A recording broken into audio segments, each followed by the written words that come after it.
Hello everyone, welcome back to select IAS. दोस्तों, आप सभी का विजन आईएएस की मंथली मैगजीन की करंट अफेयर सीरीज में स्वागत है। यहाँ पर हम विजन आईएएस की मंथली मैगजीन को डिस्कस कर रहे हैं और अभी हम नवंबर 2023 की मैगजीन को डिस्कस करेंगे। आपको बता दें कि पॉलिटी एंड गवर्नेंस का करंट अफेयर आपका यहाँ पर कवर कर दिया गया है। इसकी प्लेलिस्ट बना दी गई है, तो आप प्लेलिस्ट में जाकर पॉलिटी एंड गवर्नेंस के करंट अफेयर को देख सकते हैं। देखिए, आज की वीडियो में हम कवर करने वाले हैं आपका इंटरनेशनल करंट अफेयर। तो इंटरनेशनल करंट अफेयर हम आज की वीडियो में डिस्कस करेंगे। चलिए फिर स्टार्ट करते हैं आज की क्लास। फ्रेंड्स, क्लास को स्टार्ट करने से पहले एक बार हम इस मैगजीन के इंडेक्स को देखते हैं, कौन कौन से टॉपिक इस बार कवर किए गए हैं। देखिए, सबसे पहला टॉपिक आप देख सकते हैं राज्य व्यवस्था एवं शासन, पॉलिटी एंड गवर्नेंस। तो पॉलिटी एंड गवर्नेंस में आपका ये सभी टॉपिक यहाँ पर कवर कर दिए गए हैं। क्योंकि आज की वीडियो में हम इंटरनेशनल करंट अफेयर को पढ़ने वाले हैं, तो इंटरनेशनल करंट अफेयर के टॉपिक्स को हम यहाँ पर डिटेल में देखते हैं। देखिए, यहाँ से आपका इंटरनेशनल करंट अफेयर का सेक्शन शुरू हो जाता है और इस बार की मैगजीन में सबसे पहला टॉपिक है आपका भारत यूनाइटेड किंगडम संबंध। तो भारत और यूनाइटेड किंगडम संबंध के बारे में यहाँ पर चर्चा की गई है। ये आपका न्यूज में क्यों है, सबसे पहले हम यहाँ पर ये चीज कवर करेंगे। देन उसके बाद विभिन्न डायमेंशन को यहाँ पर हम कवर करेंगे। दूसरी न्यूज है आपके सामने Indo Pacific economic framework for prosperity. ये क्या है, क्यों न्यूज में है, इसे भी हम यहाँ पर समझने वाले हैं। देन इसके बाद आपका न्यूज इन शॉर्ट्स यहाँ पर कवर किया गया है, जिसमें सबसे पहला है हिंद प्रशांत क्षेत्रीय संवाद। दूसरा है आपका ASEAN defence ministers meeting plus, तो इसे देखेंगे ये क्या है। देन आपका भारत ऑस्ट्रेलिया 2+2 मंत्री स्तरीय वार्ता की यहाँ पर बात करेंगे। देन भारत संयुक्त राज्य अमेरिका 2+2 मंत्री स्तरीय वार्ता, इसकी हम बात करेंगे। देन आपका voice of global south summit, ये क्या है, क्यों न्यूज में है। तो इन सभी टॉपिक्स को हम आज की वीडियो में काफी अच्छे से कवर करेंगे। चलिए फिर स्टार्ट करते हैं आज की क्लास। देखिए, यहाँ से आपका इंटरनेशनल करंट अफेयर शुरू हो जाता है, जिसमें सबसे पहली न्यूज है आपकी भारत यूनाइटेड किंगडम संबंध। सबसे पहले समझते हैं भारत यूनाइटेड किंगडम ये आपका न्यूज में क्यों है। देखिए, हाल ही में नई दिल्ली में भारत यूनाइटेड किंगडम 2+2 विदेश एवं रक्षा वार्ता आयोजित की गई है। तो 2+2 वार्ता के बारे में आपने जरूर सुना होगा फ्रेंड्स। तो अभी हाल ही में नई दिल्ली में भारत और यूनाइटेड किंगडम के बीच में 2+2 विदेश एवं रक्षा वार्ता आयोजित की गई थी, जिस कारण से आपका भारत यूनाइटेड किंगडम संबंध ये आपका न्यूज में है। इससे रिलेटेड कुछ और पॉइंट्स को भी यहाँ पर समझते हैं। देखिए, 2+2 वार्ता एक मंत्री स्तरीय बैठक है। आप यहाँ पर समझ सकते हैं कि सबसे पहले आपको यहाँ पर समझना है 2+2 वार्ता क्या होती है। तो यहाँ पर आप देख सकते हैं कि 2+2 वार्ता यह एक मंत्री स्तरीय बैठक होती है। इसमें आमतौर पर भागीदार देशों के विदेश मंत्री और रक्षा मंत्री शामिल होते हैं।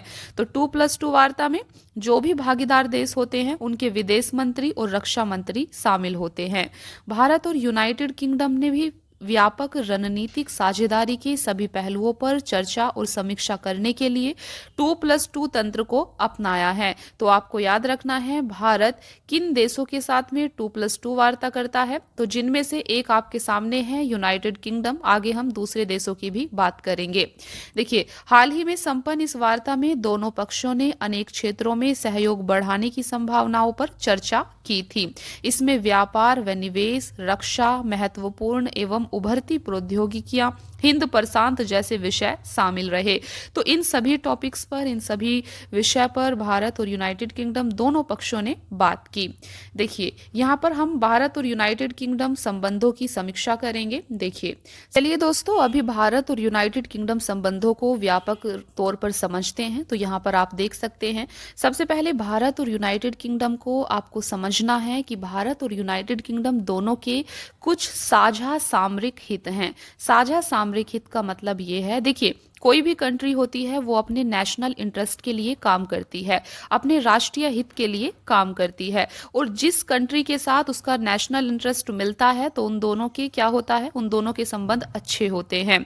तो यहाँ पर बात की गई है भारत और यूनाइटेड किंगडम के कौन कौन से साझा सामरिक हित हैं, कौन कौन सी उनके साझा नेशनल इंटरेस्ट हैं। तो यहाँ पर आप देख सकते हैं हिंद प्रशांत क्षेत्र। हिंद प्रशांत क्षेत्र में चीन की बढ़ती आक्रामकता दोनों देशों के हितों के लिए चिंता का एक प्रमुख विषय है। आप सभी को पता है हिंद प्रशांत क्षेत्र, तो हिंद प्रशांत क्षेत्र में चीन की आक्रामकता बढ़ती जा रही है, चीन का हस्तक्षेप काफी ज्यादा बढ़ रहा है, जिसे लेकर भारत और यूनाइटेड किंगडम दोनों देश चिंतित हैं। तो हिंद प्रशांत क्षेत्र में चीन की बढ़ती आक्रामकता यह दोनों देशों के हितों के लिए चिंता का एक प्रमुख विषय है। तो आपने यहाँ पर देखा भारत और यूनाइटेड किंगडम दोनों के नेशनल इंटरेस्ट यहाँ पर एक जैसे हैं, दोनों की चुनौतियां, दोनों के चैलेंज एक जैसे हैं। दूसरा पॉइंट यहाँ पर है आपका 2021 में दोनों देशों ने India United Kingdom road map 2030 की रूपरेखा तैयार करते हुए एक व्यापक रणनीतिक साझेदारी पर हस्ताक्षर किए थे। तो 2021 में इन दोनों देशों के मध्य India United Kingdom road map 2030 पर हस्ताक्षर किए गए थे। India United Kingdom road map 2030 स्वास्थ्य, जलवायु, व्यापार, शिक्षा, विज्ञान और प्रौद्योगिकी तथा रक्षा क्षेत्र में दोनों देशों के संबंधों के लिए एक फ्रेमवर्क उपलब्ध कराता है। तो फ्रेंड्स, ये था आपका भारत और यूनाइटेड किंगडम संबंध के संबंध में पहला पॉइंट। तो पहला पॉइंट हमने देखा साझा सामरिक हित। दूसरा पॉइंट है आपके सामने व्यापार और निवेश संबंध। यहाँ पर हम भारत और यूनाइटेड किंगडम के मध्य बीच में व्यापार और निवेश के संबंधों को देखेंगे। देखिए, दोनों देशों ने वित्त वर्ष 2022-23 के दौरान 36.3 बिलियन पाउंड का व्यापार किया था। तो आप देख सकते हैं 2022-23 के दौरान भारत और यूनाइटेड किंगडम के बीच में 36.3 बिलियन पाउंड का व्यापार हुआ। इसमें व्यापार संतुलन भारत के पक्ष में रहा। तो भारत के पक्ष में यहाँ पर व्यापार संतुलन रहा है। इसके अलावा उन्नत व्यापार साझेदारी के तहत भारत और यूनाइटेड किंगडम का लक्ष्य द्विपक्षीय व्यापार को 2030 तक दोगुना करना है। तो यहाँ पर आप देख सकते हैं भारत और यूनाइटेड किंगडम दोनों ही अपने इस व्यापार को 2030 तक दोगुना करना चाहते हैं। इसके अलावा दोनों देशों ने मुक्त व्यापार समझौते पर वार्ता भी शुरू की है।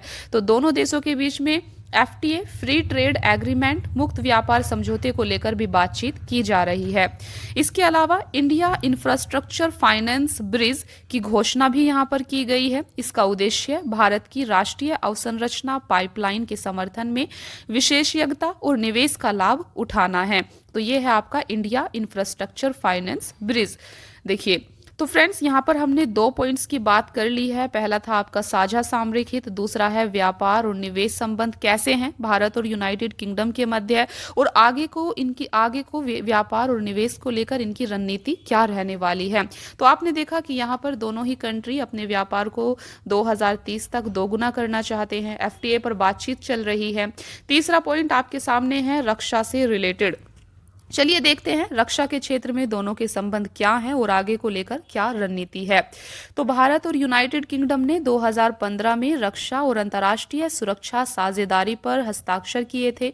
इस साझेदारी का उद्देश्य दोनों देशों के बीच विकसित हो रहे रक्षा संबंधों को एक रणनीतिक रोडमैप एवं दिशा प्रदान करना है। भारत और यूनाइटेड किंगडम के बीच कई संयुक्त सैन्य अभ्यास जैसे अजय वॉरियर थल सेना, कोकन अभ्यास नौसेना, कोबरा वॉरियर बहुराष्ट्रीय वायुसेना अभ्यास आदि का आयोजन किया जाता है। तो यहाँ पर आपके सामने कुछ पॉइंट्स हैं जिन्हें आपको ध्यान रखना है। हम बात कर रहे हैं भारत और यूनाइटेड किंगडम के मध्य रक्षा संबंधों को लेकर। तो आप यहाँ पर देख सकते हैं कि भारत और यूनाइटेड किंगडम के बीच में कई संयुक्त सैन्य अभ्यास किए जाते हैं, जिसमें एक है आपका अजय वॉरियर। आपसे पूछा जा सकता है अजय वॉरियर किन दो देशों के बीच में होने वाला सैन्य अभ्यास है। तो अजय वॉरियर एक थल सेना अभ्यास है जो भारत और यूनाइटेड किंगडम के मध्य आयोजित किया जाता है। दूसरा है आपके सामने कोकन अभ्यास। कोकन अभ्यास ये एक नौसेना अभ्यास है, भारत और यूनाइटेड किंगडम की नौसेनाओं के बीच में होता है। तो इसे आपको ध्यान रखना है। और तीसरा यहाँ पर कोबरा वॉरियर। कोबरा वॉरियर ये एक बहुराष्ट्रीय वायुसेना अभ्यास है जो आपका आयोजित किया जाता है। तो ये थे भारत और यूनाइटेड किंगडम के मध्य रक्षा से रिलेटेड कुछ पॉइंट्स। चलिए, हमने यहाँ पर बात की थी FTA की। तो FTA के संभावित लाभ क्या होते हैं, इन्हें यहाँ पर एक बार देखते हैं। देखिए, मुक्त व्यापार समझौता फ्री ट्रेड एग्रीमेंट के संभावित लाभ। सबसे पहला है सामाजिक सुरक्षा समझौते। देखिए, सामाजिक सुरक्षा समझौते के लागू होने से वीजा प्रक्रिया अधिक किफ़ायती हो जाएगी। इससे बड़ी तादाद में भारतीय पेशेवर अल्पकालिक परियोजनाओं में कार्य कर सकेंगे। दूसरा, वस्त्र, फर्नीचर, इलेक्ट्रिकल और सामान्य औद्योगिक मशीनरी जैसे उत्पादों के निर्यात में वृद्धि होगी। तीसरा, चमड़ा, वस्त्र, आभूषण जैसे श्रम प्रधान क्षेत्रकों को बढ़ावा मिलेगा। इसके अलावा ब्रिटिश कंपनियों का भारत में प्लांट लगाना, विनिर्माण कार्य करना एवं निर्यात करना काफी आसान हो जाएगा। इससे चीन को प्रतिसंतुलित करने में मदद मिलेगी। इसके अलावा सीमा शुल्क प्रक्रियाओं में छूट देने से निवेश को बढ़ावा मिलेगा। भारतीय स्टूडेंट्स को अस्थायी वर्क वीजा मिलने से उनका यूके जाना आसान हो जाएगा। तो इत्यादि ये सभी आपके फ्री ट्रेड एग्रीमेंट से होने वाले संभावित लाभ हैं। चलिए आगे बढ़ते हैं। तो यहाँ पर हम बात कर रहे थे भारत और यूनाइटेड किंगडम के मध्य संबंधों को लेकर। तो 3 पॉइंट यहाँ पर हमने डिस्कस किए थे अभी तक। साझा सामरिक हित में कैसे संबंध हैं, दूसरा व्यापार और निवेश संबंध कैसे हैं, और तीसरा रक्षा के क्षेत्र में कैसे संबंध हैं। अभी हम नेक्स्ट पॉइंट की तरफ आगे बढ़ेंगे। देखिए, नेक्स्ट पॉइंट आपके सामने है, एक काफी इंपॉर्टेंट ये विषय है, इशू है, जलवायु और पर्यावरण। चलिए जलवायु और पर्यावरण पर देखते हैं भारत का क्या दृष्टिकोण है और यूनाइटेड किंगडम का क्या दृष्टिकोण है। देखिए, India United kingdom green growth equity fund के माध्यम से भारत में नवीकरणीय ऊर्जा, इलेक्ट्रिक मोबिलिटी जैसे क्षेत्रकों में संस्थागत निवेश जुटाया जा रहा है। तो यहाँ पर आप देख सकते हैं, Bharat United kingdom green growth equity fund के माध्यम से भारत में नवीकरणीय ऊर्जा, इलेक्ट्रिक मोबिलिटी जैसे क्षेत्रकों में निवेश जुटाने का प्रयास कर रहा है। इसके अलावा दोनों देश अंतर्राष्ट्रीय सौर गठबंधन, इंटरनेशनल सोलर अलायंस और आपदा प्रतिरोधी अवसंरचना के लिए गठबंधन में भी सहयोग करते हैं। तो देख सकते हैं, दोनों ही कंट्री अंतर्राष्ट्रीय सौर गठबंधन में और आपदा प्रतिरोधी अवसंरचना के लिए गठबंधन में सहयोग करते हैं। नेक्स्ट पॉइंट है आपका शिक्षा, अनुसंधान और नवाचार को लेकर। तो दोनों देशों ने 2022 में शैक्षणिक योग्यताओं की पारस्परिक मान्यता पर एक समझौता ज्ञापन पर हस्ताक्षर किए थे। United kingdom India education and research initiative, यह पहल शैक्षिक संबंधों को विकसित करने की सुविधा प्रदान करती है। तो ये एक पहल है जो भारत और यूनाइटेड किंगडम के द्वारा चलाई जा रही है। इसके अलावा United kingdom research and innovation India, यह संस्था भारत में अनुसंधान और नवाचार क्षेत्र में सहयोग बढ़ाने में महत्वपूर्ण भूमिका निभाती है। इसके अलावा विज्ञान और नवाचार परिषद, यह दोनों देशों द्वारा आपस में किए जा रहे वैज्ञानिक सहयोग की समीक्षा करने वाली एक शीर्ष संस्था है। नेक्स्ट पॉइंट है आपका लोगों के बीच संपर्क कैसा है। देखिए, दो कंट्री के संबंध कहीं ना कहीं जो लोगों के बीच संपर्क हैं उस पर भी काफ़ी ज़्यादा डिपेंड करते हैं, क्योंकि वर्तमान जो आपका युग है ये अभी ग्लोबलाइजेशन, भूमंडलीकरण का समय है, निजीकरण का समय है, प्राइवेटाइजेशन, तो ये आप सभी जानते हैं। देखिए, लोगों के बीच संपर्क, भारतीय प्रवासी यूनाइटेड किंगडम की कुल आबादी का 3.1% है। भारत व यूनाइटेड किंगडम ने दोनों देशों के बीच कामकाजी पेशेवरों की आसान आवाजाही के लिए प्रवासन और गतिशीलता साझेदारी समझौते पर हस्ताक्षर किए हैं।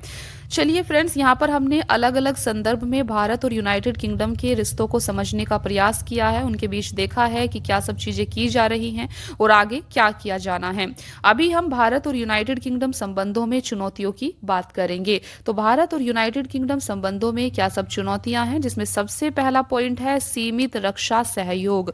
उदाहरण के लिए DISP पर हस्ताक्षर होने के बावजूद भी भारत के रक्षा बाजार में यूनाइटेड किंगडम की हिस्सेदारी लगभग 2% है। तो आप देख सकते हैं कि भारत और यूनाइटेड किंगडम के मध्य सीमित रक्षा सहयोग है, क्योंकि भारत के रक्षा बाजार में यूनाइटेड किंगडम की हिस्सेदारी लगभग 2% ही है।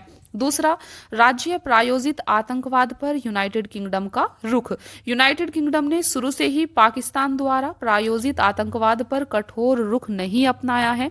इस रुख ने द्विपक्षीय संबंधों की प्रगति में बाधा उत्पन्न की है। तीसरा, चीन के प्रति नीतियां।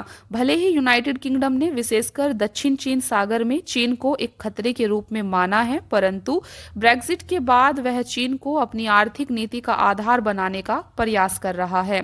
इससे पहले यूनाइटेड किंगडम ने चीन की बेल्ट एंड रोड इनिशिएटिव पहल की क्षमता को बढ़ाने में मदद देने की प्रतिबद्धता भी प्रकट की थी। तो आप देख सकते हैं यूनाइटेड किंगडम की चीन के प्रति कैसी नीति है। नेक्स्ट है आपका आप्रवासन नीतियां। विशेष रूप से भारतीय छात्रों और व्यवसायियों से संबंधित यूनाइटेड किंगडम की जटिल वीजा और आप्रवासन नीतियां विवाद का विषय रही हैं। अप्रवासियों के संबंध में विश्वसनीय डेटा की कमी ने इस मुद्दे को और अधिक जटिल बना दिया है। नेक्स्ट है आर्थिक और व्यापार संबंधी बाधाएं।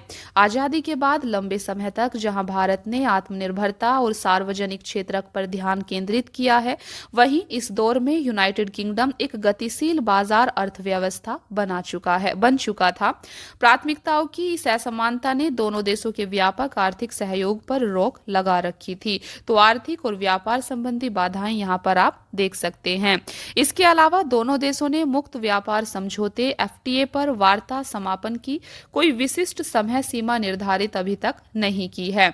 तो ये देख सकते हैं, ये भारत और यूनाइटेड किंगडम के मध्य संबंधों में कुछ चुनौतियां यहाँ पर बताई गई हैं। इसके अलावा यहाँ पर आप देख सकते हैं एफटीए को अंतिम रूप देने के समक्ष कौन कौन सी बाधाएं आ रही हैं, जिसमें सबसे पहला है उत्पत्ति के नियम से संबंधित मुद्दे। देखिए, उदार आरओओ नियमों को अपनाने से यूरोपीय संघ के उत्पादों को गलत तरीके से यूनाइटेड किंगडम के उत्पादों के रूप में दिखाया जा सकता है। आगे इसे तरजीही शुल्क का लाभ उठाकर भारत में निर्यात किया जा सकता है, तो ये एक बड़ी बाधा है। दूसरा है द्विपक्षीय निवेश संधि। तीसरा है बौद्धिक संपदा अधिकार। नेक्स्ट है आपका सरकारी खरीद का मुद्दा। और अगला है आपका प्रशुल्क टैरिफ से जुड़े मुद्दे। तो ये कुछ मुद्दे हैं जो आपका एफटीए को अंतिम रूप देने के समक्ष बाधा उत्पन्न कर रहे हैं। चलिए अभी हम आगे की राह को समझते हैं। आगे की राह दोनों के संबंधों को लेकर क्या हो सकती है। सबसे पहला, एफटीए को जल्दी अंतिम रूप देना जरूरी है। भारत और यूनाइटेड किंगडम के बीच वस्तुओं और सेवाओं की मुक्त आवाजाही को जल्दी बढ़ावा देने के लिए दोनों देशों को व्यापक व्यापार समझौतों पर सहमति बनाने की दिशा में काम करना चाहिए। दूसरा, साझा हितों में सहयोग। दोनों देशों को रोड मैप 2030 में उल्लिखित जलवायु परिवर्तन, स्वच्छ ऊर्जा और वैश्विक स्वास्थ्य जैसी वैश्विक चुनौतियों पर ध्यान केंद्रित करने की आवश्यकता है। तीसरा है सुरक्षा। भारत को यूनाइटेड किंगडम के साथ पारस्परिक लॉजिस्टिक्स समझौता करना चाहिए। इस समझौते के जरिए भारतीय जहाजों और विमानों को विशेष रूप से अफ्रीका जैसे क्षेत्रों में ब्रिटिश बंदरगाहों एवं हवाई अड्डों का इस्तेमाल करने की अनुमति मिलेगी। आतंकवाद से निपटने, मानवीय सहायता व आपदा राहत और समुद्री सुरक्षा करने पर अधिक बल देने की जरूरत है। नेक्स्ट है रक्षा उत्पादन। यूनाइटेड किंगडम की सैन्य प्रौद्योगिकी के निर्यात को आसान बनाने के लिए गवर्नमेंट टू गवर्नमेंट खरीद प्रयासों को तेज करने की आवश्यकता है। इसके अलावा रक्षा औद्योगिक साझेदारी को फिर से शुरू करने के लिए अगस्ता वेस्टलैंड टाटा सन्स के संयुक्त उद्यम जैसे सफल सह उत्पादन समझौतों का लाभ उठाया जाना चाहिए। इसके अलावा लोगों के बीच संपर्क, इसके लिए निम्नलिखित कार्यक्रम को बढ़ावा दिया जाना चाहिए। सबसे पहला, जनरेशन यूनाइटेड किंगडम इंडिया पहल। यह पहल लोगों के बीच बेहतर समझ विकसित करने के लिए यूनाइटेड किंगडम के युवाओं को भारत में अल्पकालिक अध्ययन और नौकरियों में प्लेसमेंट की सुविधा प्रदान करती है। दूसरा, इंडिया यंग प्रोफेशनल्स स्कीम। यह योजना 18 से 30 वर्ष की आयु के भारतीय युवाओं को यूनाइटेड किंगडम में 2 साल तक रहने, अध्ययन करने, यात्रा करने और काम करने की अनुमति प्रदान करती है। तो लोगों के बीच संपर्क भी ज्यादा से ज्यादा बढ़ाया जाना चाहिए। चलिए अभी बात करते हैं निष्कर्ष की। देखिए, भारत उभरती वैश्विक व्यवस्था में अपने लिए अग्रणी शक्ति के रूप में एक नई भूमिका बनाना चाहता है और यूनाइटेड किंगडम ब्रेक्जिट के बाद अपने लिए एक नया रणनीतिक दृष्टिकोण तैयार कर रहा है। इस प्रकार यह भारत यूनाइटेड किंगडम संबंधों के लिए महत्वपूर्ण समय है। इसका लाभ उठाते हुए भारत और यूनाइटेड किंगडम को अपने संबंधों को घनिष्ठ करने व आगे बढ़ाने की जरूरत है। तो ये आपका निष्कर्ष है। तो ये था आपका पहला न्यूज। दूसरा है आपके सामने Indo Pacific economic framework for prosperity. चलिए सबसे पहले समझते हैं ये आपका न्यूज में क्यों है। देखिए, हाल ही में Indo Pacific economic framework for prosperity की तीसरी मंत्री स्तरीय बैठक अमेरिका के सैन फ्रांसिस्को में आयोजित की गई। तो इसीलिए ये आपका न्यूज में है, क्योंकि अभी हाल ही में Indo Pacific economic framework for prosperity की तीसरी मंत्री स्तरीय बैठक आपकी अमेरिका के सैन फ्रांसिस्को में आयोजित की गई है। देखिए, और इस बैठक के दौरान आईपीईएफ इसकी फुल फॉर्म आपको ध्यान रखनी है, Indo Pacific economic framework for prosperity.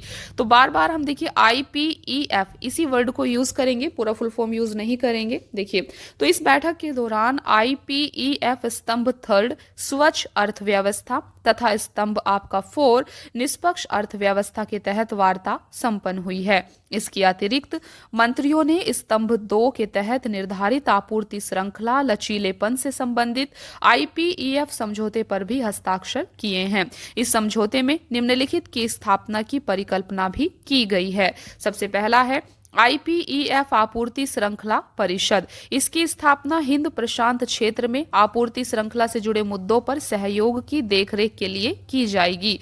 दूसरा होगा आईपीईएफ आपूर्ति श्रृंखला संकट प्रतिक्रिया नेटवर्क। इसे भविष्य में आपूर्ति श्रृंखला के समक्ष आई बाधाओं से निपटने के लिए तैयारी करने और प्रतिक्रिया देने में मदद करने हेतु स्थापित किया जाएगा। तीसरा है आईपीईएफ श्रम अधिकार और सलाहकार बोर्ड। इसका कार्य आईपीईएफ आपूर्ति श्रृंखलाओं में श्रम अधिकारों से संबंधित चिंताओं की पहचान करना और सिफारिशें देना है। देखिए, बात करते हैं आईपीईएफ के बारे में, ये क्या है, इसकी उत्पत्ति कैसे हुई, इसका उद्देश्य क्या है, कौन कौन इसके सदस्य हैं। तो सबसे पहले हमारे लिए ये जानना जरूरी है आईपीईएफ के बारे में। देखिए, सबसे पहले बात करते हैं इसकी उत्पत्ति को लेकर। इसे मई 2022 में टोक्यो में लॉन्च किया गया था। इसे संयुक्त राज्य अमेरिका और हिंद प्रशांत क्षेत्र के अन्य भागीदार देशों ने संयुक्त रूप से लॉन्च किया था। बात करते हैं इसके उद्देश्य की, तो हिंद प्रशांत क्षेत्र में समृद्धि, शांति और समृद्धि को आगे बढ़ाने के लक्ष्य के साथ साझेदार देशों के बीच आर्थिक जुड़ाव को मजबूत करना आईपीईएफ का उद्देश्य है। बात करते हैं इसके सदस्यों की, तो आईपीईएफ के 14 भागीदार देश हैं और ये देश हैं आपके Australia, Brunei, Fiji, Bharat, Indonesia, Japan, Korea गणराज्य, Malaysia, New Zealand, Philippines, Singapore, Thailand, Vietnam और संयुक्त राज्य अमेरिका। आईपीईएफ के भागीदार देशों की वैश्विक सकल घरेलू उत्पाद में 40% और वैश्विक वस्तु एवं सेवा व्यापार में 28% की हिस्सेदारी है। बात करते हैं इसके मॉड्यूल की। इस फ्रेमवर्क के 4 स्तंभ हैं। आईपीईएफ के 4 स्तंभ हैं। पहला व्यापार, दूसरा आपूर्ति श्रृंखला, तीसरा स्वच्छ अर्थव्यवस्था और चौथा निष्पक्ष अर्थव्यवस्था। तो ये 4 स्तंभ हैं इसके। भारत आईपीईएफ के 3 स्तंभों में तो शामिल हो गया है, लेकिन व्यापार स्तंभ से बाहर है। तो देख सकते हैं भारत यहाँ पर 3 स्तंभों में शामिल हुआ है, लेकिन जो ये पहला स्तंभ है व्यापार, इसमें भारत अभी तक बाहर है। देखिए, नेतृत्व प्रदाता एजेंसी कौन है? देखिए, यूएस ट्रेड रिप्रेजेंटेटिव व्यापार स्तंभ के लिए नेतृत्व प्रदाता एजेंसी है, जबकि वाणिज्य विभाग अन्य 3 स्तंभों का नेतृत्व कर रहा है। इसके अलावा पारंपरिक व्यापार समझौता बनाम आईपीईएफ। देखिए, पारंपरिक व्यापार समझौतों के विपरीत आईपीईएफ के तहत प्रशुल्क या बाजार पहुंच पर वार्ता नहीं की जाएगी। इसके अलावा एफटीए पर हर विषय पर एक ही तंत्र के अधीन चर्चा की जाती है। इसके विपरीत आईपीईएफ के तहत वार्ताएं 4 मॉड्यूल स्तंभों के अधीन एक दूसरे से स्वतंत्र व अलग होती हैं। आईपीएफ के अंतर्गत देशों को एक मॉड्यूल के सभी घटकों पर सहमत होना होता है। उन्हें प्रत्येक मॉड्यूल में हिस्सा लेने की जरूरत नहीं होती है। आईपीईएफ केवल सदस्य देशों के बीच विनियामकीय सामंजस्य बढ़ाने पर ध्यान केंद्रित करता है। बात करते हैं आईपीईएफ के समक्ष चुनौतियां कौन कौन सी हैं। सबसे पहली है स्थायित्व पर चिंताएं। अमेरिकी घरेलू राजनीति की अप्रत्याशित आईपीईएफ पर प्रतिकूल प्रभाव डाल सकती है। उदाहरण के लिए, अमेरिका ने ट्रांस पैसिफिक पार्टनरशिप पर काफी मजबूत नेतृत्व प्रदर्शित किया था, परंतु ट्रंप प्रशासन के दौरान अमेरिका इससे अचानक पीछे हट गया था। दूसरा है चीन को अलग करना मुश्किल है। चीन पहले से ही आईपीईएफ सदस्य देशों का अग्रणी व्यापारिक भागीदार रहा है। चीन आरसीईपी का भी सदस्य है, साथ ही comprehensive and progressive agreement for TPP में शामिल होने का भी इच्छुक है। भले ही कंपनियां अपने उत्पादन में केंद्र कहीं भी बना ले, फिर भी वे चीनी कच्चे माल और उपकरणों पर निर्भर रहेंगी। दूसरी चुनौती है आपकी पारस्परिकता पर चिंताएं। IPEF बाजार पहुंच संबंधी छूट प्रदान नहीं करता है। इसके अभाव में हस्ताक्षरकर्ता देश बाजार पहुंच पर पर्याप्त प्रतिबद्धता का प्रदर्शन नहीं कर पाएंगे। नेक्स्ट है संवेदनशील क्षेत्रों में प्रवेश। IPEF ने श्रम और पर्यावरण मानकों से लेकर डिजिटल अर्थव्यवस्था, स्वच्छ ऊर्जा जैसे नए क्षेत्रों को भी कवर करने की योजना बनाई है। हालांकि हिंद प्रशांत क्षेत्र के कुछ देश अमेरिका के साथ नीतिगत मतभेदों के कारण प्रतिबद्ध होने से मना कर सकते हैं। उदाहरण के लिए इसी तरह की चिंताओं के कारण भारत स्तंभ 1 में शामिल नहीं हुआ है। तो ये पॉइंट आप याद रखेंगे, भारत इसके स्तंभ 1 में शामिल अभी तक नहीं हुआ है। इसके अलावा बाध्यकारी प्रतिबद्धताओं का भी यहाँ पर अभाव देखने को मिलता है। यह क्षेत्र के आर्थिक परिदृश्य में सार्थक बदलाव लाने की समझौते की क्षमता के बारे में चिंता पैदा करता है। चलिए अभी बात करते हैं IPEF का महत्व क्या है। देखिए, इससे आर्थिक साझेदारी को मजबूत करने के लिए वाणिज्य के नए नियमों को अपनाने में मदद मिलेगी। दूसरा, एक मुक्त एवं खुले हिंद प्रशांत क्षेत्र का निर्माण किया जा सकेगा। इससे संधारणीय और समावेशी आर्थिक समृद्धि सुनिश्चित होगी। तीसरा है, यह आपूर्ति श्रृंखला को अधिक मजबूत और लचीला बनाएगा, जिससे उच्च लागत संबंधी बाधाओं से बचा जा सकेगा। फोर्थ पॉइंट है, ट्रांस पैसिफिक पार्टनरशिप से अमेरिका के बाहर निकलने के बाद यह इस क्षेत्र में अमेरिका के प्रभाव को पुनः स्थापित करने में मदद करेगा। फिफ्थ पॉइंट है, यह हिंद प्रशांत क्षेत्र में चीन का विकल्प तैयार करने में मदद करेगा। इसके अलावा इसके चलते वैश्विक मूल्य श्रृंखलाओं से बेहतर तरीके से एकीकृत होने में भारत को मदद मिलेगी। तो ये है आपका IPEF का महत्व। चलिए अभी बात करते हैं आगे की राह की। सबसे पहला है आपके सामने IPEF की विश्वसनीयता को मजबूत करना। IPEF को एक ऐसे विश्वसनीय विकल्प के रूप में विकसित करने का प्रयास करना चाहिए जो क्षेत्र में आर्थिक गतिविधि और निवेश के लिए ठोस लाभ प्रदान कर सके। इसके अलावा भागीदारी को प्रोत्साहित करने की जरूरत है। IPEF में शामिल होने और इसे अधिक आकर्षक बनाने के लिए क्षेत्रीय FTAs पर पहले से ही हस्ताक्षर करने वाले देशों को प्रोत्साहन देने की आवश्यकता है। इसके अलावा बाध्यकारी नियम सुनिश्चित करना। यह सुनिश्चित किया जाना चाहिए कि वार्ता के नियम बाध्यकारी हों और सभी हितधारकों की चिंताओं पर विचार किया जाना चाहिए। इसके अलावा IPEF की सदस्यता का विस्तार करना। IPEF वार्ताओं से जुड़ने के लिए क्षेत्र के अन्य देशों को आमंत्रित करने हेतु प्रक्रिया और मानदंड विकसित करने की जरूरत है। चीन के प्रति संतुलित दृष्टिकोण। चीन के प्रति एक व्यावहारिक दृष्टिकोण अपनाना चाहिए। ऐसा इसलिए क्योंकि खुले तौर पर चीन विरोधी रणनीति प्रतिकूल सिद्ध हो सकती है। इसके अलावा हिंद प्रशांत के कई IPEF सदस्य इस प्रकार की नीति का शायद समर्थन भी ना करें। तो ये कुछ आपकी आगे की राह है। तो फ्रेंड्स, यहाँ पर आप देख सकते हैं ये न्यूज का एनालिसिस यहाँ पर समाप्त हो जाता है। अभी जो आपका आगे है ये है आपका न्यूज इन शॉर्ट्स। तो इंटरनेशनल रिलेशन से रिलेटेड आपका कुछ न्यूज इन शॉर्ट्स आपका यहाँ पर हम कवर करेंगे। तो काफी सारी न्यूज हैं, जिसमें सबसे पहला टॉपिक आपका होगा हिंद प्रशांत क्षेत्रीय संवाद, इंडो पैसिफिक रीजनल डायलॉग 2023। तो इसे हम यहाँ पर काफी अच्छे से समझेंगे। देन दूसरा टॉपिक होगा आपका ASEAN defence ministers meeting plus. तो ये क्या है, इसे हम यहाँ पर अच्छे से समझेंगे। नेक्स्ट टॉपिक आपका होगा भारत ऑस्ट्रेलिया 2+2 मंत्री स्तरीय वार्ता, इसे हम देखेंगे। नेक्स्ट टॉपिक है आपका भारत संयुक्त राज्य अमेरिका 2+2 मंत्री स्तरीय वार्ता। और फाइनली इसके बाद आपका नेक्स्ट टॉपिक होगा voice of global south summit. तो ये आपका अगला टॉपिक होगा। तो यहाँ पर आप देख सकते हैं ये आपका इंटरनेशनल करंट अफेयर का यहाँ पर पूरा कवर किया गया है। पूरा मंथली यहाँ पर नवंबर का आपका कवर हो जाएगा और यहाँ पर आपका इंटरनेशनल करंट अफेयर समाप्त हो जाएगा। तो देखिए फ्रेंड्स, यहाँ से आपका न्यूज इन शॉर्ट्स शुरू हो जाता है। सबसे पहली न्यूज है आपके सामने इंडो पैसिफिक रीजनल डायलॉग 2023। देखिए, इंडो पैसिफिक रीजनल डायलॉग का 2023 संस्करण नई दिल्ली में संपन्न हुआ। तो ये आपका क्षेत्रीय संवाद ये कहाँ पर हुआ है, ये डायलॉग आपका नई दिल्ली में संपन्न हुआ है। IPRD के नाम से आपको समझना होगा कि हम किसकी बात कर रहे हैं, इंडो पैसिफिक रीजनल डायलॉग की, क्योंकि बार बार इसकी फुल फॉर्म को रिपीट नहीं किया जा सकता। देखिए, IPRD भारतीय नौसेना द्वारा आयोजित शीर्ष स्तरीय क्षेत्रीय सामरिक संवाद कार्यक्रम है। यह प्रतिवर्ष आयोजित किया जाता है। तो यहाँ पर आप देख सकते हैं IPRD Indo Pacific regional dialogue क्या है, इसे समझिए। तो Indo Pacific regional dialogue basically यह भारतीय नौसेना के द्वारा आयोजित किए जाने वाला शीर्ष स्तरीय क्षेत्रीय सामरिक संवाद है। रीजनल स्ट्रेटेजिक डायलॉग ये एक प्रोग्राम है जहाँ पर नौसेना के द्वारा शीर्ष स्तरीय वार्ता की जाती है और यह डायलॉग आपका प्रतिवर्ष आयोजित किया जाता है।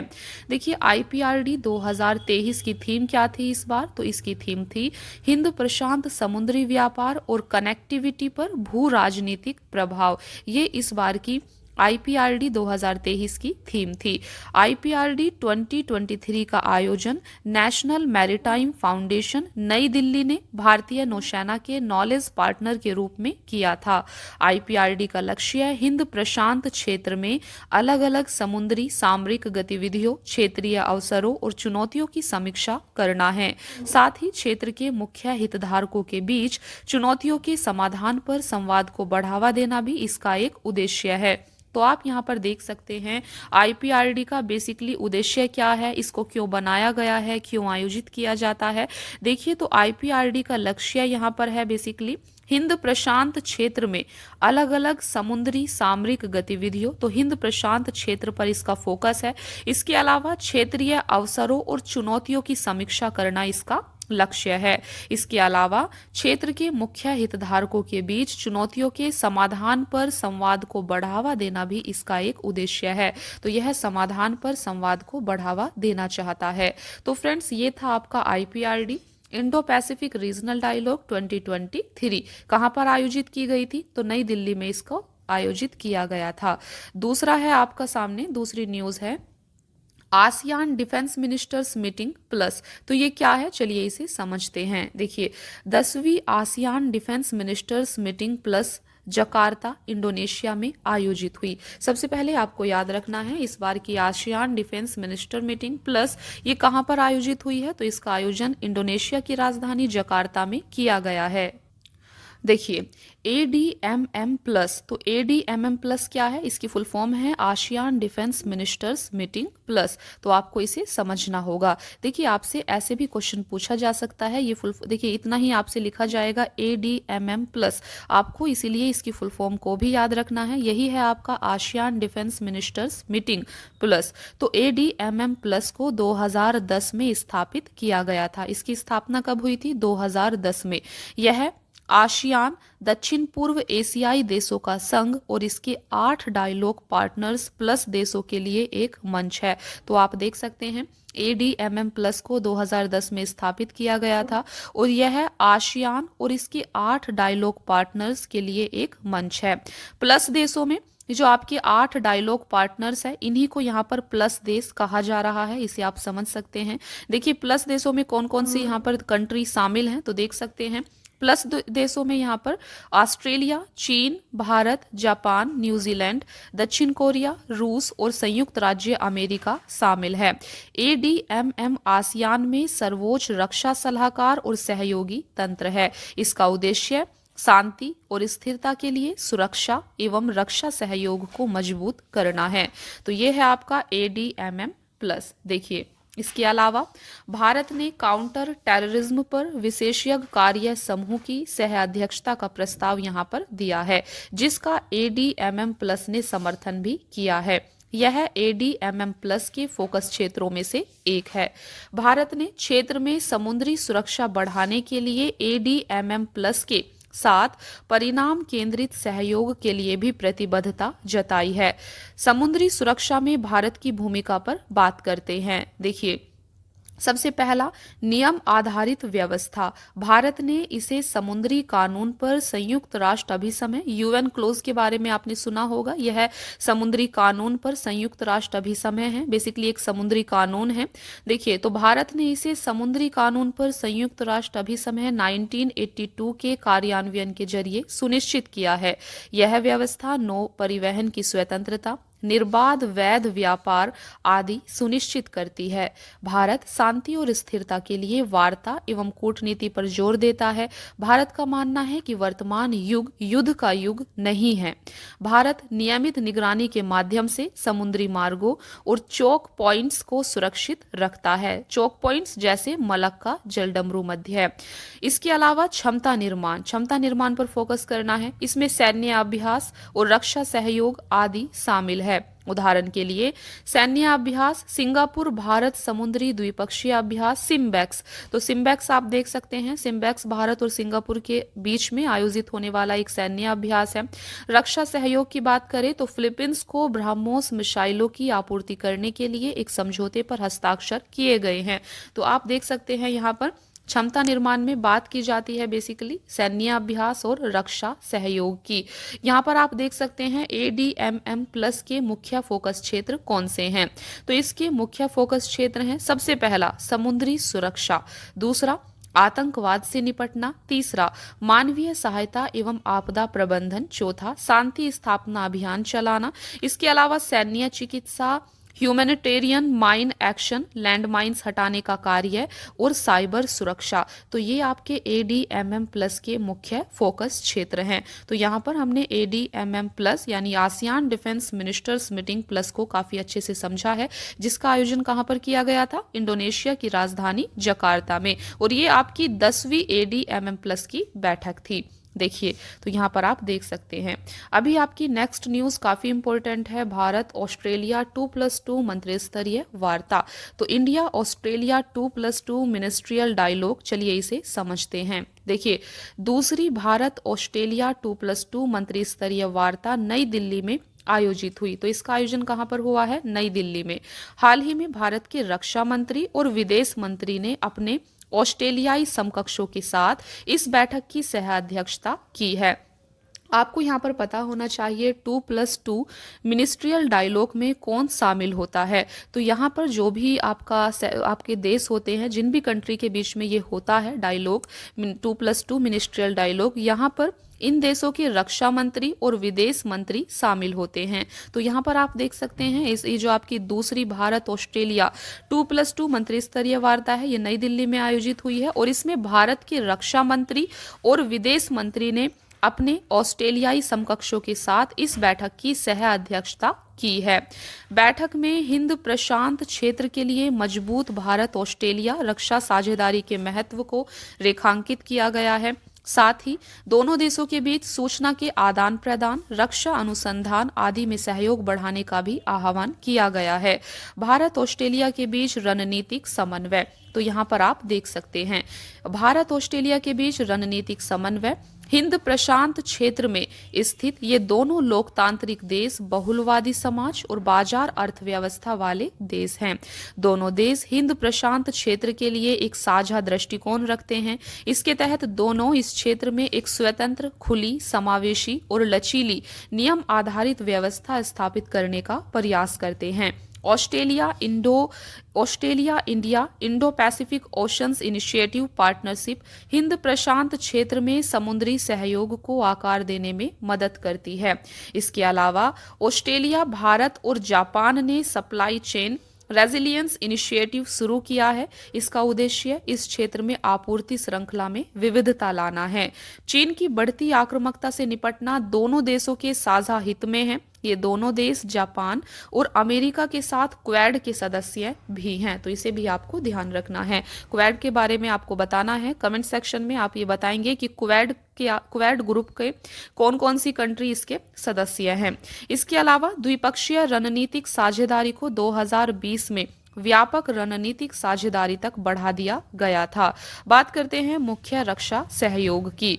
देखिए, तो यहाँ पर हम बात कर रहे हैं भारत और ऑस्ट्रेलिया के बीच संबंधों की, भारत और ऑस्ट्रेलिया की 2+2 मिनिस्ट्रियल डायलॉग की। देखिए, तो यहाँ पर अभी हमने बात की है भारत ऑस्ट्रेलिया के बीच रणनीतिक समन्वय की।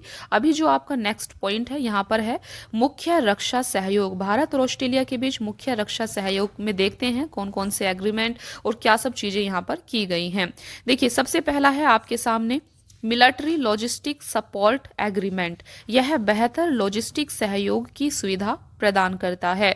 Defence science technology implementing arrangement, यह दोनों देशों के रक्षा अनुसंधान संगठनों के बीच वार्ता को सुगम बनाता है। तीसरा है information fusion centre, Indian ocean region liaison officer, यह अधिकारी समुद्री स्थिति जन्य जागरूकता बढ़ाने के लिए कार्य करता है। देखिए, तो यहाँ पर आप देख सकते हैं। इसके अलावा संयुक्त सैन्य अभ्यास की बात करें तो ये है आपका ओसिनडेक्स। ओसिनडेक्स के बारे में आपने सुना होगा, Malabar, Austro Hind, pitch black आदि। तो आप देख सकते हैं भारत और ऑस्ट्रेलिया के बीच में कौन कौन से संयुक्त सैन्य अभ्यास किए जाते हैं, इनके नाम आपको जरूर याद रखना है। इस प्रकार के क्वेश्चंस आपसे प्रीलिम्स में पूछ लिए जाते हैं। तो ओसिनडेक्स सबसे पहला है, ओसिनडेक्स, मालाबार, ऑस्ट्रो हिंद और आपका पिच ब्लैक, ये संयुक्त सैन्य अभ्यास हैं। कौन कौन सी कंट्री के बीच में होते हैं? भारत और ऑस्ट्रेलिया के। ये चीज आप यहाँ पर याद रखेंगे। इसके अलावा सहयोग के अन्य क्षेत्रों में साइबर सुरक्षा, समुद्री व्यापार सुरक्षा आदि शामिल हैं। तो ये था आपका Bharat Australia 2+2 ministerial dialogue. Next है आपका इंडिया यूएस 2+2 मिनिस्ट्रियल डायलॉग। अभी हम भारत संयुक्त राज्य अमेरिका 2+2 मंत्री स्तरीय वार्ता की बात करेंगे। देखिए, 5वीं भारत संयुक्त राज्य अमेरिका 2+2 मंत्री स्तरीय वार्ता दिल्ली में सफलतापूर्वक संपन्न हुई। तो इसका आयोजन भी कहां पर किया गया है? दिल्ली में किया गया है। इस 2+2 वार्ता में दोनों देशों के विदेश और रक्षा मंत्रियों ने हिस्सा लिया, साथ ही सामरिक एवं सुरक्षा संबंधी मुद्दों पर चर्चा की। भारत ने ऑस्ट्रेलिया, जापान, यूनाइटेड किंगडम और रूस के साथ भी 2+2 वार्ता तंत्र अपनाया हुआ है। ये पॉइंट आपके लिए मोस्ट इंपोर्टेंट है, आपको यहाँ पर ध्यान देना है और याद रखना है कि भारत किन कंट्री के साथ में 2+2 वार्ता करता है। तो यहाँ पर आप देख सकते हैं Bharat Australia, Japan, United kingdom और रूस के साथ 2+2 वार्ता करता है। ये काफी इंपॉर्टेंट है, इन कंट्रीज के नाम आपको यहाँ पर याद रखने हैं। चलिए बात करते हैं भारत संयुक्त राज्य अमेरिका 2+2 मंत्री स्तरीय वार्ता से रिलेटेड कुछ मोस्ट इंपोर्टेंट आउटकम्स की। तो वार्ता के कुछ महत्वपूर्ण आउटकम्स यहाँ पर हम देखेंगे। सबसे पहला रक्षा के क्षेत्र में समझते हैं। तो रक्षा के क्षेत्र में दोनों पक्ष रक्षा औद्योगिक सहयोग के हिस्से के रूप में इन्फेंट्री कॉम्बैट लड़ाकू वाहनों का सह उत्पादन करेंगे। इसके अलावा दोनों पक्ष आपूर्ति व्यवस्था की सुरक्षा को अंतिम रूप देने की दिशा में आगे बढ़ रहे हैं।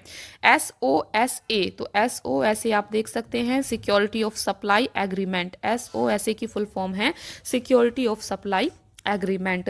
तो SOSA आपूर्ति श्रृंखला के लचीलेपन को बेहतर करते हुए दोनों देशों के रक्षा औद्योगिक इकोसिस्टम को और एकीकृत करेगा।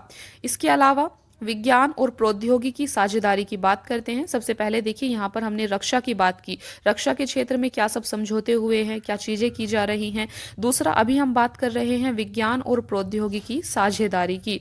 तो यहाँ पर आप देख सकते हैं संयुक्त राज्य अमेरिका भारत महत्वपूर्ण एवं उभरती प्रौद्योगिकी पहल की समीक्षा की गई। इसके अलावा ICET भारत महत्वपूर्ण एवं उभरती प्रौद्योगिकी। तो ICET का लक्ष्य कंपनियों और शैक्षणिक संस्थानों के बीच रणनीतिक तकनीकी साझेदारी को मजबूत व व्यापक बनाना है।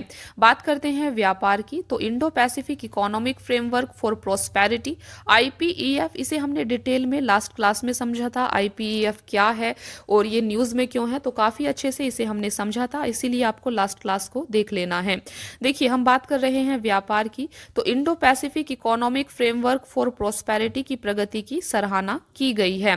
IPEF के 4 स्तंभ होते हैं, ये आप देख सकते हैं। इसके 4 स्तंभ होते हैं व्यापार, आपूर्ति श्रृंखला, तीसरा है स्वच्छ अर्थव्यवस्था, चौथा है निष्पक्ष अर्थव्यवस्था। तो IPEF के ये 4 स्तंभ यहाँ पर होते हैं। देखिए, भारत IPEF के 3 स्तंभों में तो शामिल हो गया है, लेकिन व्यापार स्तंभ से बाहर है। इस पॉइंट को आपको याद रखना है, इसे हमने लास्ट क्लास में भी काफी अच्छे से डिस्कस किया था। तो यहाँ पर आपको ध्यान देना है कि भारत IPEF के 3 स्तंभों में तो शामिल हो गया है, लेकिन व्यापार स्तंभ से अभी भी भारत बाहर है।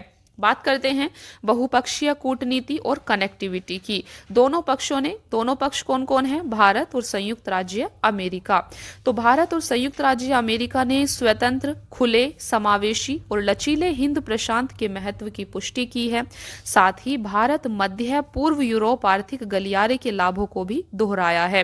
देखिए, संयुक्त राज्य अमेरिका के कैंसर मूनशॉट कार्यक्रम के तहत सहयोग में सुधार का उल्लेख भी किया गया है। तो ये कुछ यहाँ पर अन्य पॉइंट था। बात करते हैं भारत अमेरिका संबंधों के कुछ मुख्य पहलू की। देखिए, अमेरिका भारत का सबसे बड़ा निर्यात गंतव्य है। तो आप देख सकते हैं भारत का सबसे बड़ा निर्यात गंतव्य कौन है? अमेरिका। अमेरिका भारत को रक्षा उपकरणों, हथियारों की आपूर्ति करने वाला तीसरा सबसे बड़ा देश है। तो इन पॉइंट्स के थ्रू आप यहाँ पर ये चीज समझ सकते हैं कि अमेरिका और भारत के संबंध कितने ज्यादा महत्वपूर्ण हैं। तो देख सकते हैं अमेरिका भारत को रक्षा उपकरणों और हथियारों की आपूर्ति करने वाला तीसरा सबसे बड़ा देश है। इसके अलावा इसने भारत को एक प्रमुख रक्षा भागीदार के रूप में मान्यता दी है। दोनों पक्षों ने 2020 में संपन्न basic exchange and cooperation agreement BECA जैसी रक्षा सहयोग संधियों पर हस्ताक्षर किए हैं। हाल ही में भारत अमेरिका के नेतृत्व वाली खनिज सुरक्षा साझेदारी में शामिल हुआ है। इसका उद्देश्य महत्वपूर्ण खनिजों की आपूर्ति सुनिश्चित करना है। तो ये थे भारत अमेरिका संबंधों के कुछ मुख्य पहलू। चलिए अभी नेक्स्ट न्यूज देखते हैं। नेक्स्ट है आपका voice of global south summit. तो अभी हम समझेंगे voice of global south summit क्या है। देखिए, भारत ने दूसरे voice of global south summit की मेजबानी की है। यह सम्मेलन अधिक समावेशी, प्रतिनिधित्व वाली और प्रगतिशील विश्व व्यवस्था की दिशा में हुई प्रगति को जारी रखने के उपायों पर केंद्रित था। भारत के प्रधानमंत्री ने सम्मेलन के दौरान दक्षिण का भी उद्घाटन किया। यह ग्लोबल साउथ के देशों के लिए global south centre of excellence है। भारत के प्रधानमंत्री ने ग्लोबल साउथ के लिए 5CS का भी सुझाव दिया है।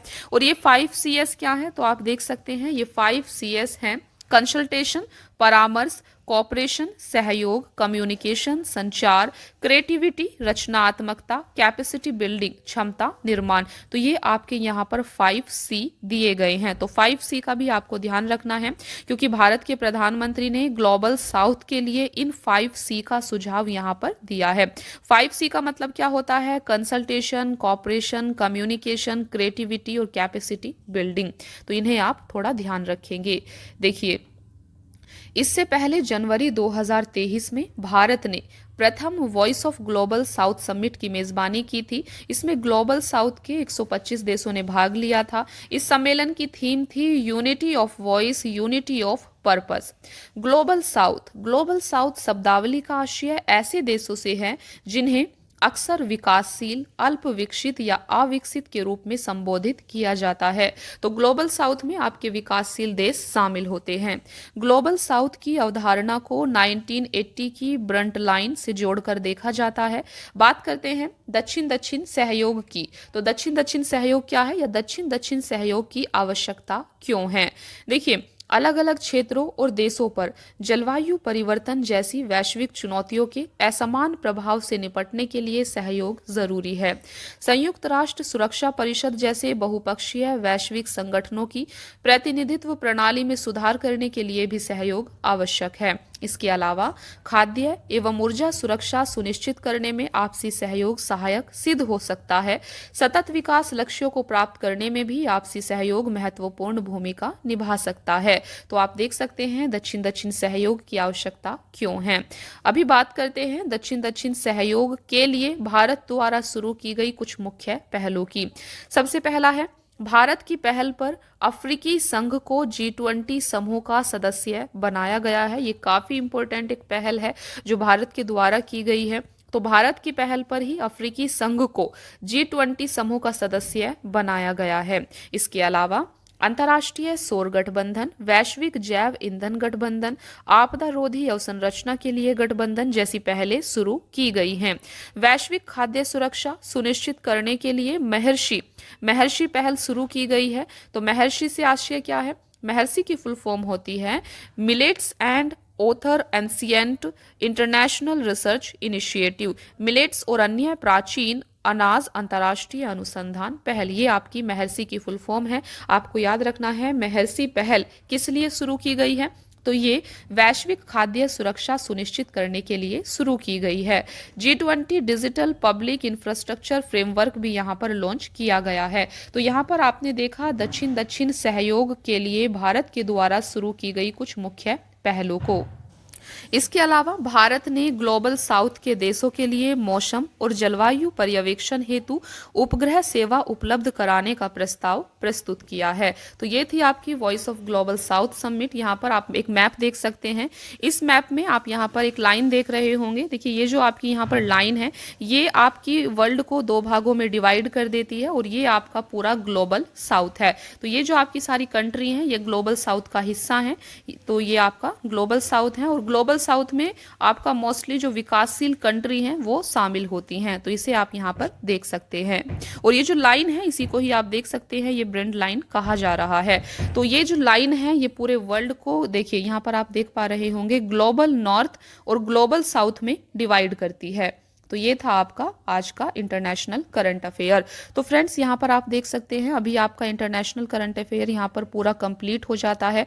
तो इंटरनेशनल करंट अफेयर पर आपकी टोटल 2 क्लासेस आई हैं, इन्हें आपको देख लेना है और इस मैगजीन की प्लेलिस्ट इसी चैनल पर बना दी गई है। आपको प्लेलिस्ट में सभी वीडियोज मिल जाएंगी। इसके बाद अभी हम नेक्स्ट क्लास में डिस्कस करेंगे इकोनॉमिक्स का करंट अफेयर। तो इकोनॉमिक्स का करंट अफेयर यहाँ पर आपका स्टार्ट होगा। आई होप कि आपको आज की क्लास पसंद आई होगी। Thank you so much friends for watching the class. Keep watching. Please like, share and subscribe. Thank you.